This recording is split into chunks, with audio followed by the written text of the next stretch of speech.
Welcome to the Be Your Soul podcast. I'm your host, Sky Bradshaw. This podcast is presented in 3 segments to support the energy of your authentic self. Each segment works with today's topic, the balance of study and practice, in a different way to bring forward a full and hearty message that is hopefully exactly what you need to hear right now.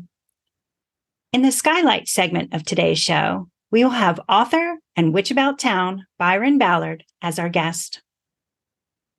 Before we dive into the Unclouded Heart segment for spirit messages of wisdom, let's invite ourselves to become present in this moment within our body, mind, and energy. Take a few deep breaths in through your nose and out through your mouth, and in through your nose and out through your mouth. And as you breathe in through your nose and out through your mouth, we ask our body to relax, relax, relax, relax, relax, relax, relax, relax, relax, relax, relax, relax.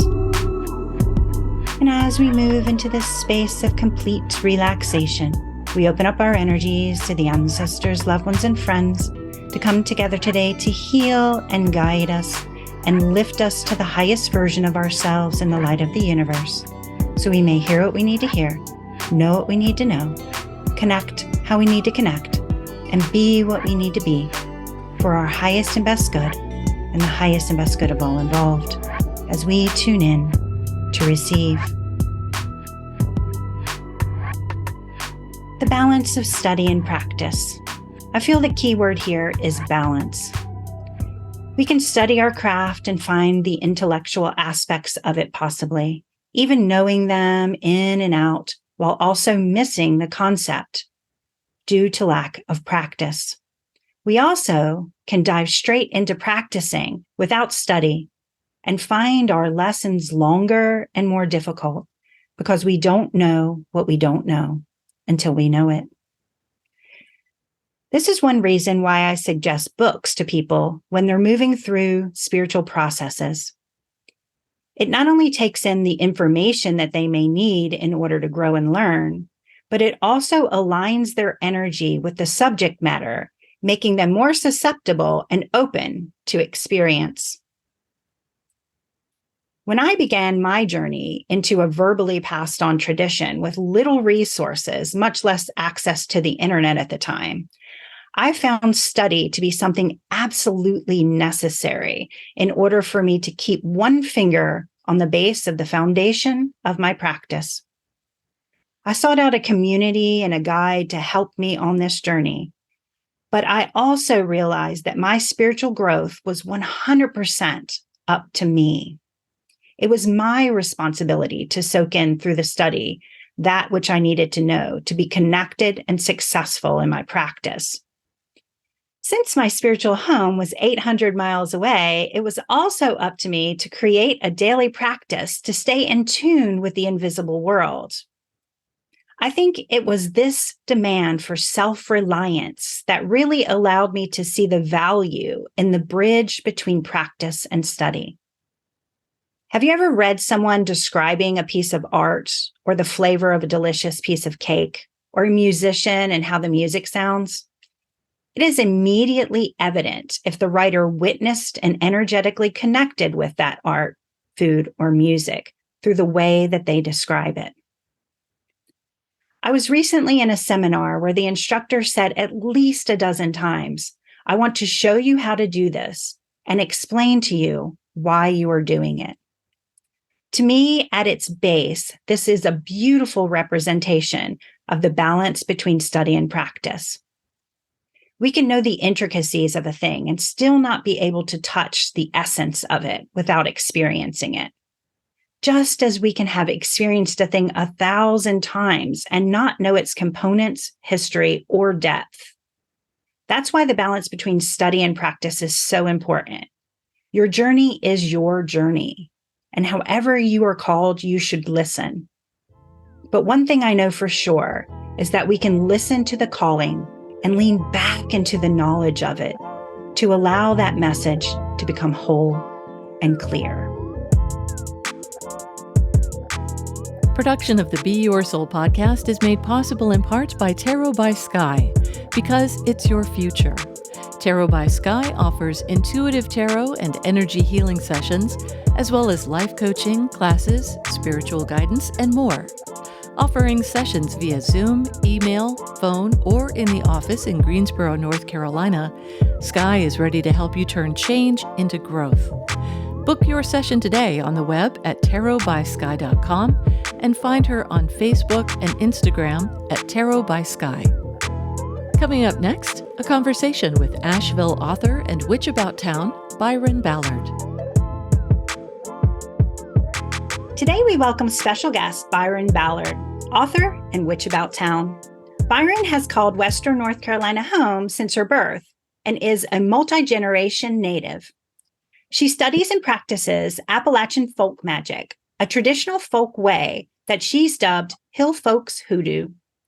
Byron serves as senior priestess and co-founder of the Mother Grove Goddess Temple in Asheville, and is also one of the founders of the pagan nonprofit organization, Coalition of Earth Religions.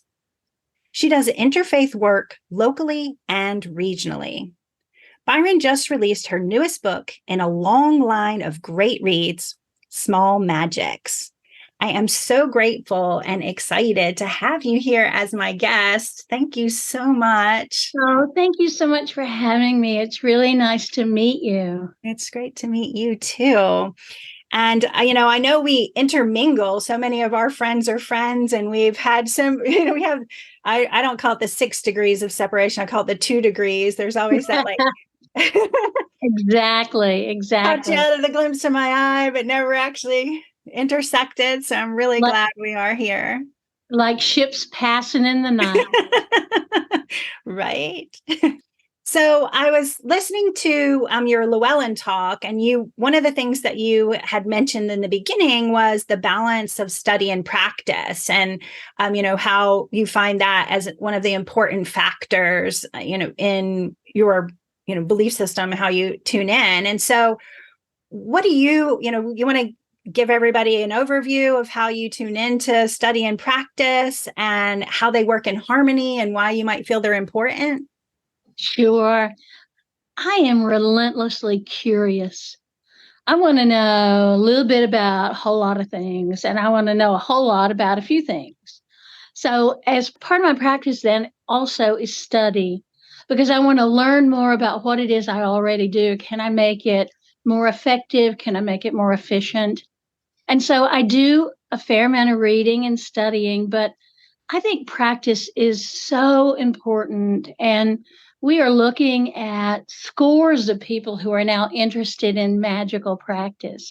And some of them are interested in the aesthetic of it all.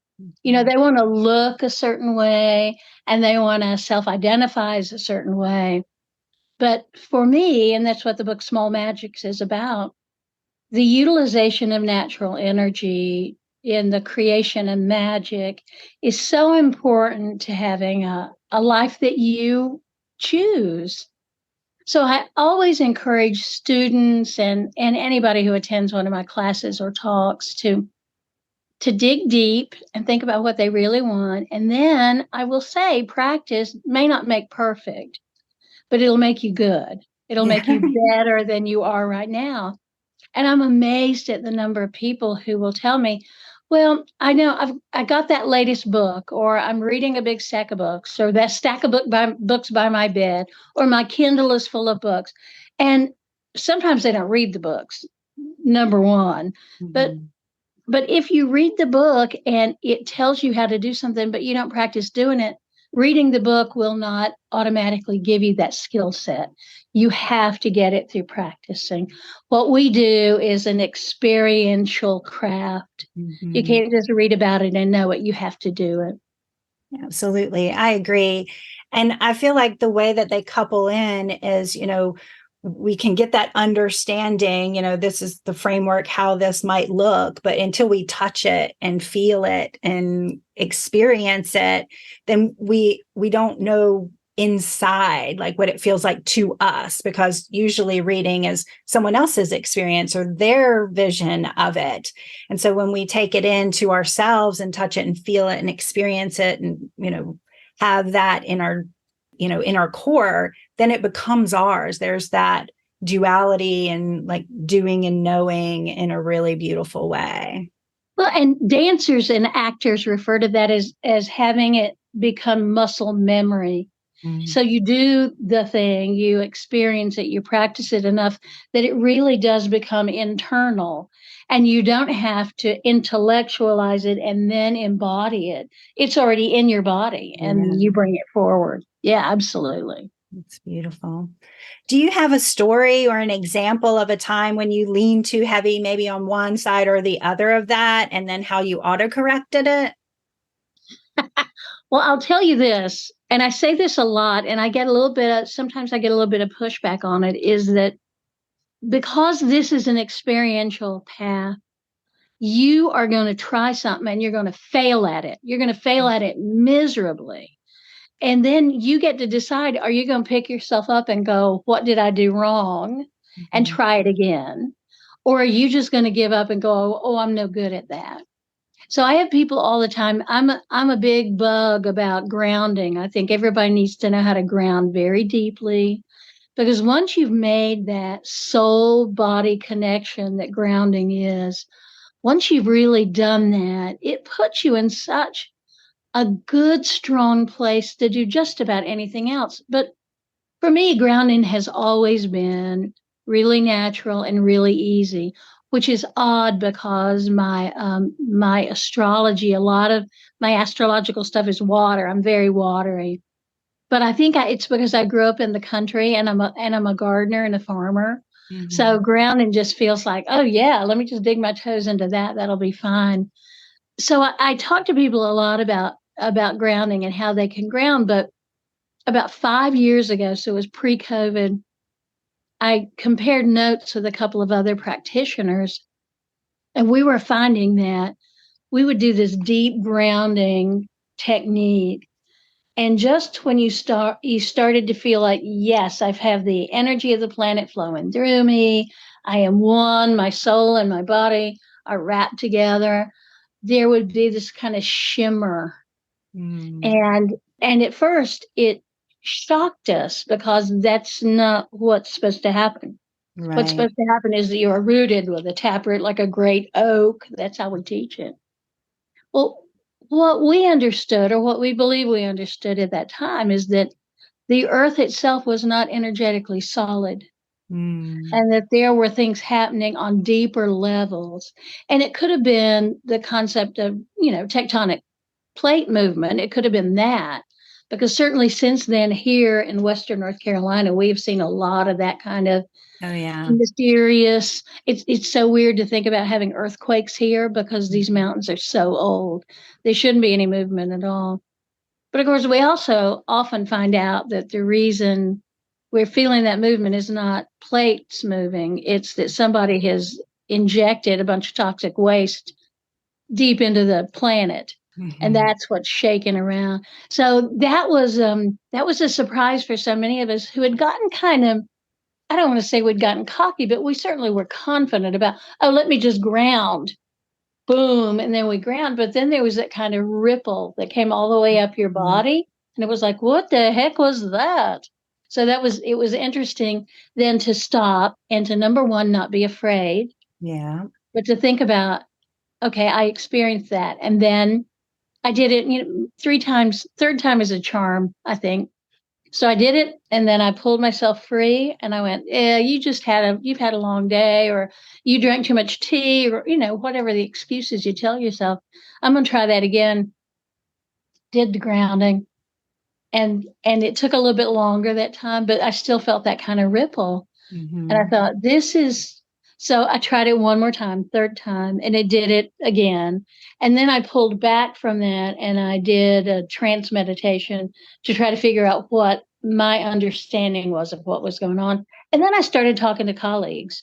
And that is, I know it's hard to believe it in social media where it seems like people are fighting all the time about something.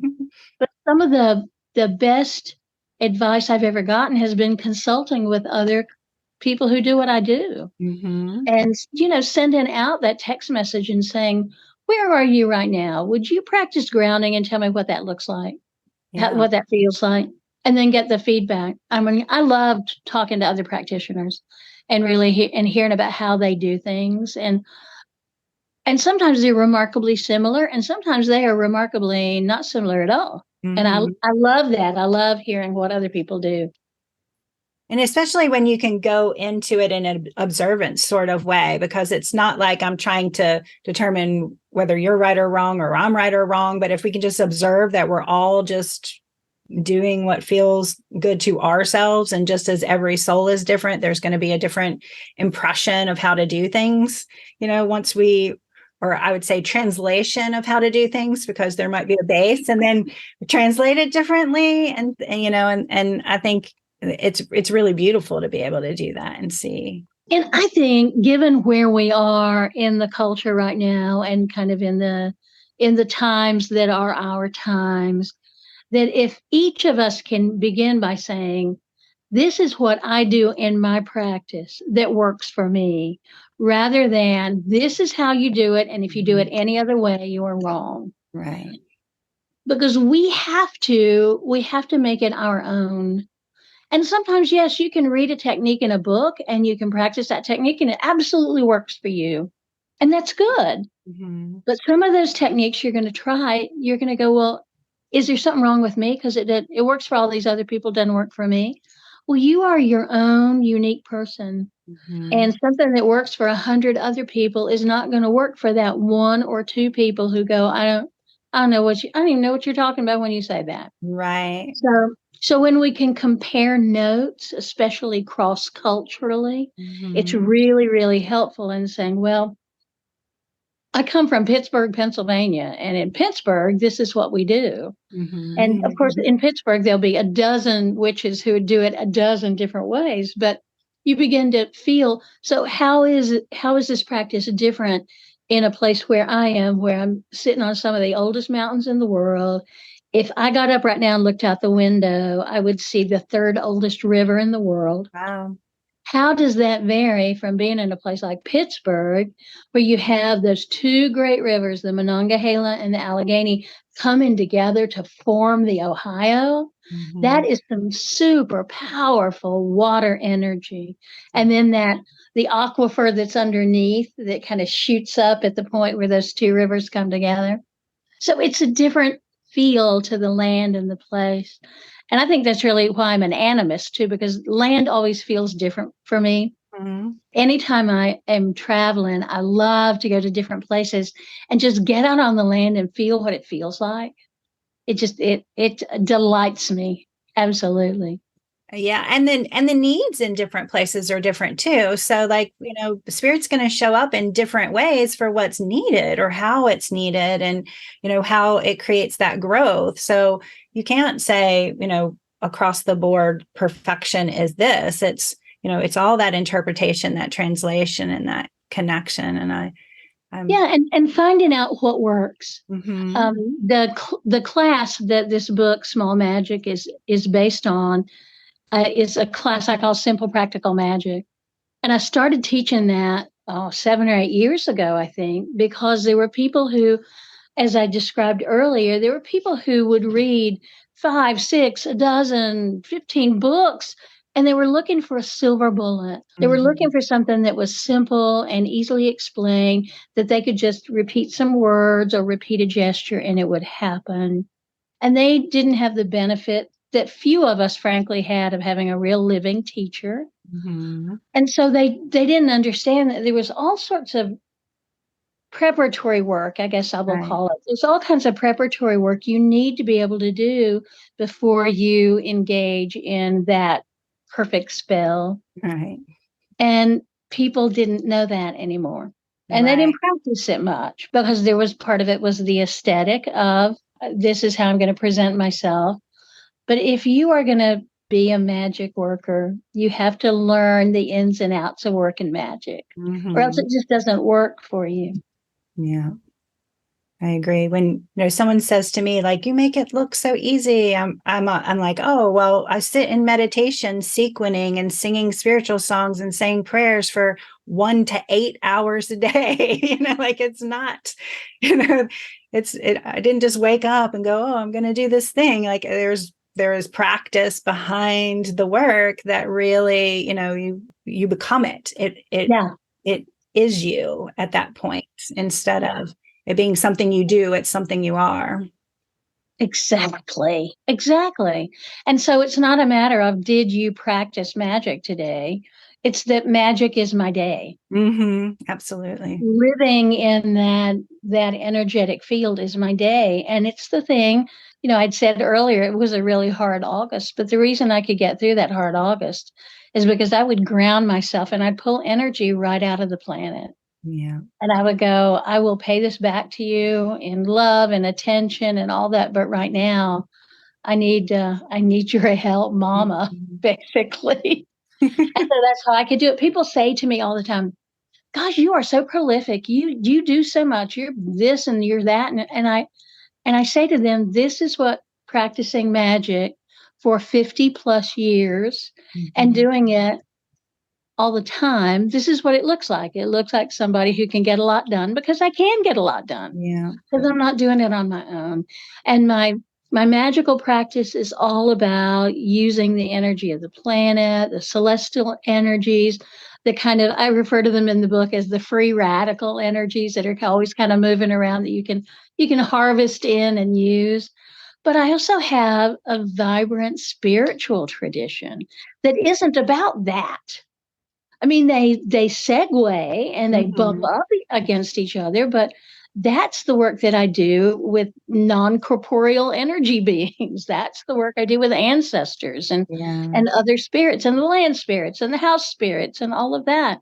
And that's a different set of energetics, but often it's exactly the same protocol because what you want to do is to come into relationship. Yeah. So you come into relationship with the earth and her energy.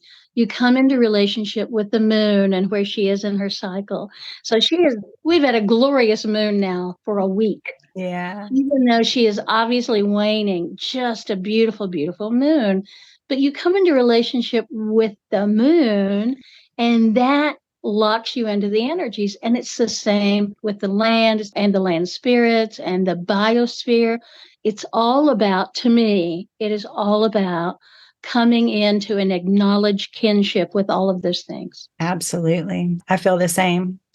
I often tell people, like you make those relationships. And one of the things you have to remember is like if you have a friend who you love and their favorites and you talk to them more than when you just need them and like all of those things, you build a fullness to the relationship. Then your friend knows when you need something. You don't have to ask. They're just there for you. And then you are there for them. And it's just that connectiveness. And it's not that like, calling when you need a favor sort of feeling that, Well, it becomes then truly symbiotic, which we know we have the simple explanation about the trees, that the trees breathe in what we breathe out, and we breathe in what the trees breathe out. And when you can think of that, and it's much more complex than that, but even to understand it on that simple level, that we live in relationship to and with each other. And you can pretend you don't acknowledge that, but the reality of it is, if all the trees are gone, then we don't have anything to breathe unless we manufacture it a different way. And that's the scientific truth of it all. Absolutely. So I have 3 questions I ask every guest. The first one is, what do you think that it means to be your soul? I often say, I am not a spiritual being on an earthly journey. I am an earthly being on an earthly journey because I love this planet. I love the interconnected feeling I have with this planet. But I also believe, as an animist, that everything on this planet has a soul. So the tree does. I'm looking outside the window at my big oak tree. The tree does, the stones do, the grass does, all the animals and birds and insects and me and that chair and the light, all of those things are ensouled. So it doesn't negate that animism to say that I have a soul, I'm an earth being with a soul, because I believe all of us are earth beings with souls. So I don't reserve it for humans or even for, I mean, some people will stretch it as far as their pets. Yes, my animal companions also have souls. But I mean, as far as I'm concerned, we are all souls, which doesn't negate us also being earth creatures. Yeah, Because absolutely. I think it's wrapped in, and in Small Magics, I talk about how grounding is the act of wrapping your soul to your physical body the same way the double helix of DNA is wrapped. And that pulls us right in together because you don't have one without the other. Absolutely. Yeah. I love that. So what is one thing that you do no matter what to be sure to get your self-care every day? I sleep as much as possible. And I listen to my body. When it says go to sleep, I go to sleep. Yeah. And when it says wake up, I wake up. Now I might wake up at 6:30 in the morning and then pick up my phone and check my email or check social media or something like that. But I try to always listen to my body with what she wants. So hydrating has been something I have been regularly failing at this summer. And I am trying to make up for that now, which is why I've got a big glass of water over here and you see me sipping on that. But the sleep thing, I think, is so important for me. That may be the most important. And I think a lot of people don't prioritize sleep. They think it's some badge of honor to not sleep. So, yeah. And we know that human bodies don't really heal unless they're resting and sleeping, which is why they put your butt in the hospital and they make you rest. And sometimes they put you in a coma so your body can heal.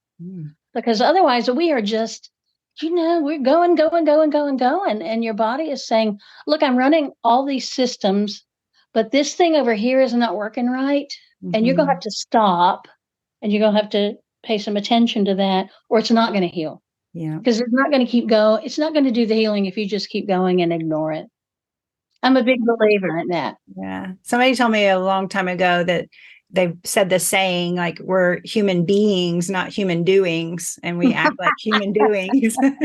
I like that. That sounds like a good meme. Yeah, right. I'm like, all right. And we've talked a lot about centered and balanced, in the grounding. But, if you could describe what that feels like to you, I think that would be helpful.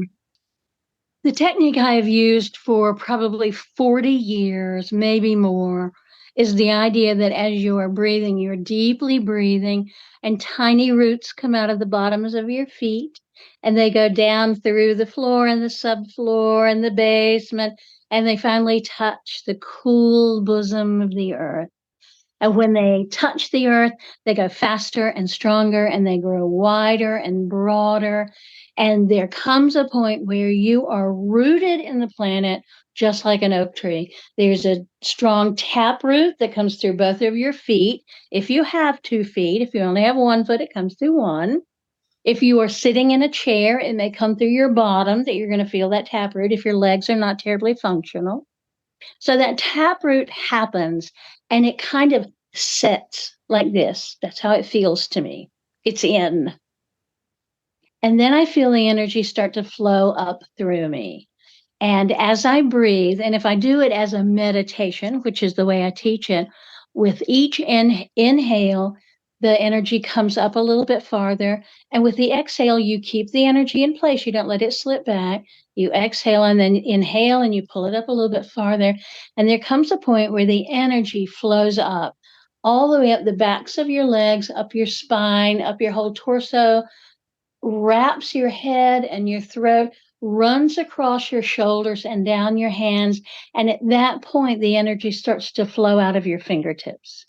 And when that happens, you are one with everything. And 3 times in my life, and I'm 67, so only 3 times, has that energy surge that comes out through my hands has taken me directly out into the universe. And that is terrifying. I mean, it feels wonderful. It feels extraordinarily wonderful. And then my animal self, my mammal primate self goes, whoa, I don't think so. This is back here is good enough. Thanks. But yeah, that's exactly how it feels. That was a beautiful description. Thank you so much. Is that how it feels to you too? It is how it feels to me too. I don't use the in the earth. There are practices I use in the earth, but to me, it is that like feeling of connectivity through the body and expansion throughout. And then it's almost as if like waves or layers of connectivity spread until the helix is formed in that space. Right. Yeah. And then it's perfect. So you have lots of exciting things brewing. One is the release of your new book, Small Magics. Yes. So what do you want the viewers to know or the listeners to know about that? Well, I've explained, I guess, where it came from. It's based on a class that I did years ago. And even though the publisher, which is Llewellyn, they chose to call it Small Magics. And as a folk magician, I always get a little, about, so what I do is small, but if you do ceremonial magic, that's big magic. So there's always going to be that sort of rubbing against that dynamic.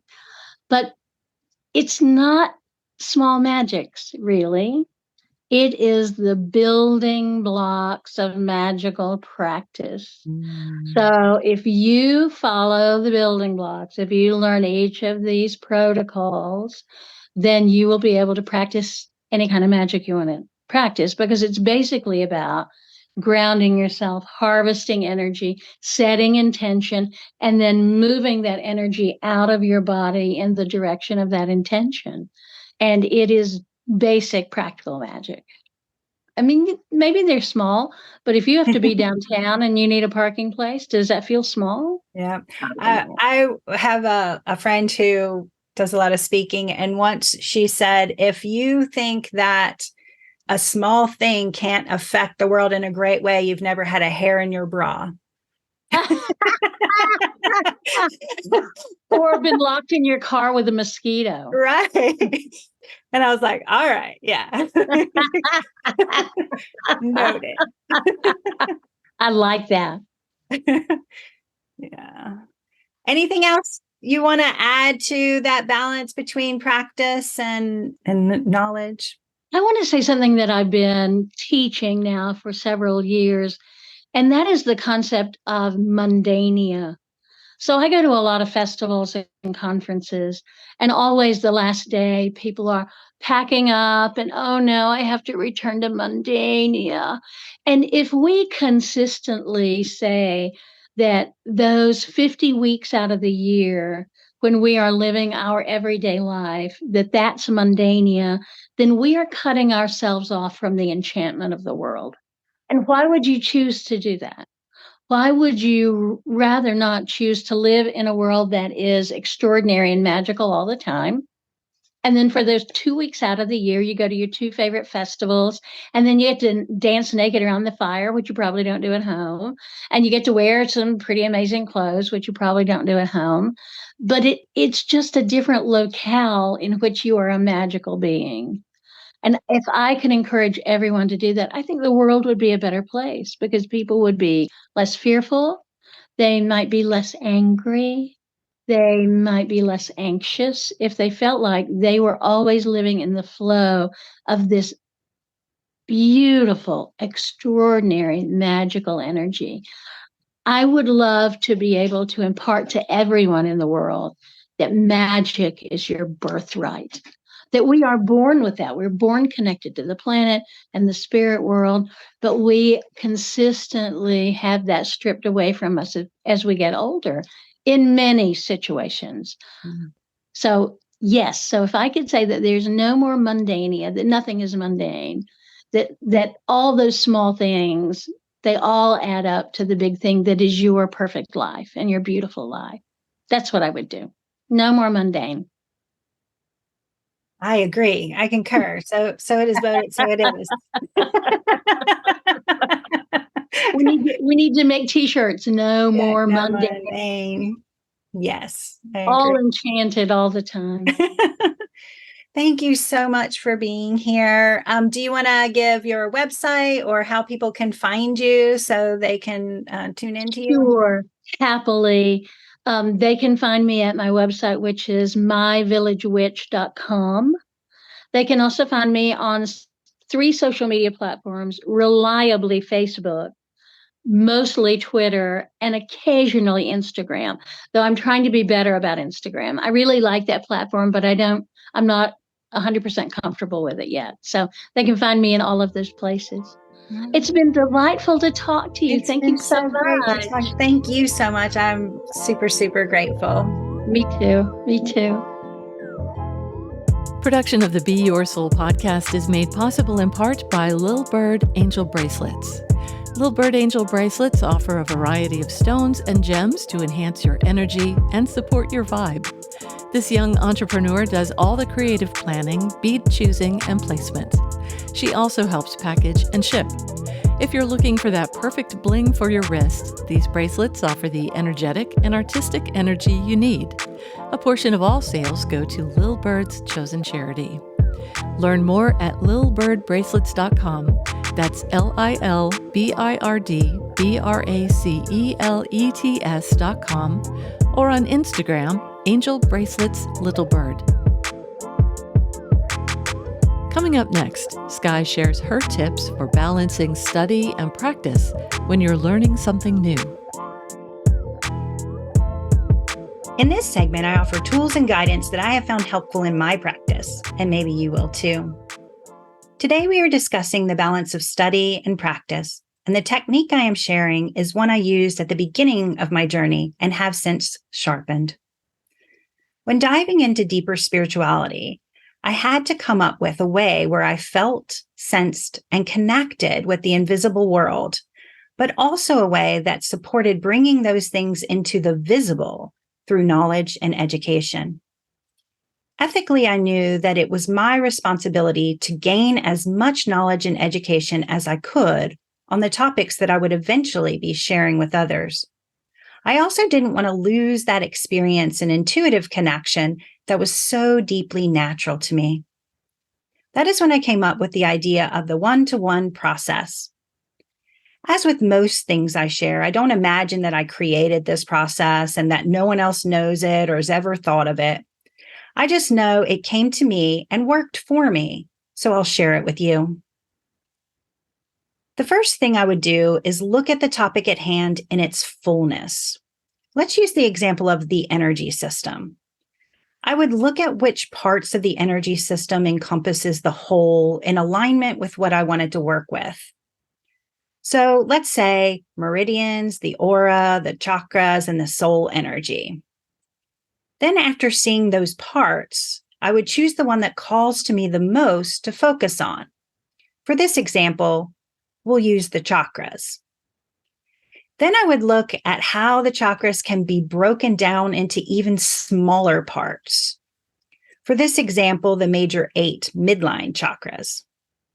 From there, I would start in the most logical position for me. That would probably be the root in this case. I would take either a week or a month and really dive into the root chakra energy. I would create a ritual of practice and study that touched the different parts within the root chakra for the week.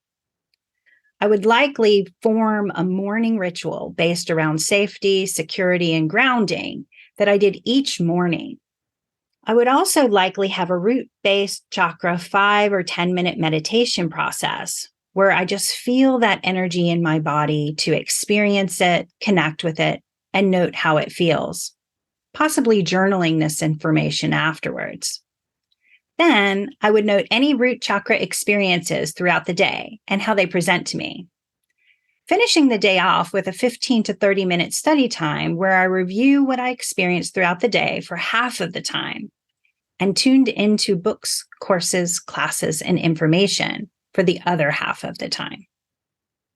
At the end of the 7 days, I would give myself space to evaluate what I had gained and end the week with a gratitude practice before moving on to the next week to the sacral chakra. I use this process each time I receive a download or gain new information to feel secure and connected to anything that comes my way. Remember, we can allow the intuition to lead us on our journey and support that intuitive ping with knowledge and education in order to allow ourselves the fullness of any experience. Give this process a try and let me know how it goes. If you're trying to create a daily practice and study program for yourself, a great place to start may be with Sky's Understanding Energy in Action course. It's available in the virtual classroom for only $77. This course starts at the basics and builds into a strong practice to support your soul journey. Whether you're just stepping on the path or have been on a journey for a while, this course helps support the energy of your authentic self. You can find it and other courses on our website at beyoursoul.com. This podcast is produced at Muddy Creek Studios.